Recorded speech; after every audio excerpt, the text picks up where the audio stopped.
the UCLA group developed a concept called wideband MRF. It's very simple, basically. Well, instead of just trying to excite using a conventional RF pulse with about a kilohertz bandwidth, why don't we just expand the bandwidth to something much larger so that regardless of the out-fresnance shift, you can just excite everything, and that's what they've done. So the purpose of our study was to compare the performance between standard, by that I mean just non-wideband, and wideband protocols in patients with ICD who underwent clinical CMR.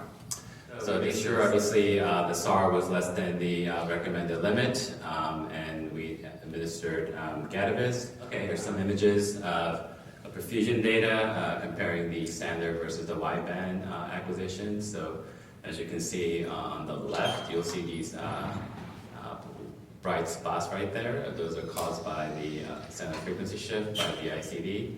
But using the wideband acquisition, we're able to suppress those artifacts so that these look more or less like a standard perfusion acquisition. This slide just summarizes a lot of our results.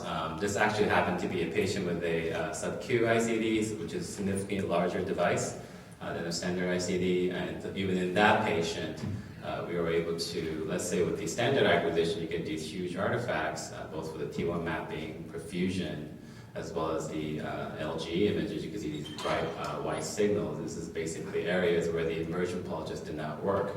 But using our wideband RF pulses, we were able to get significantly suppress those artifacts, and these look more or less like a standard LG image. This is a perfusion image. Again, you have this perfusion defect here, and a lot of the artifacts that were suppressed by the wideband pulse, as well as same for the T1 mapping. But there are some consideration in terms of the performance. Just like if you have any kind of bandwidth limited acquisition, if you have a wideband pulse, what happens is that here's just a sort of a frequency bandwidth profile. You get basically, if this is a let's say saturation pulse, you get more ripples.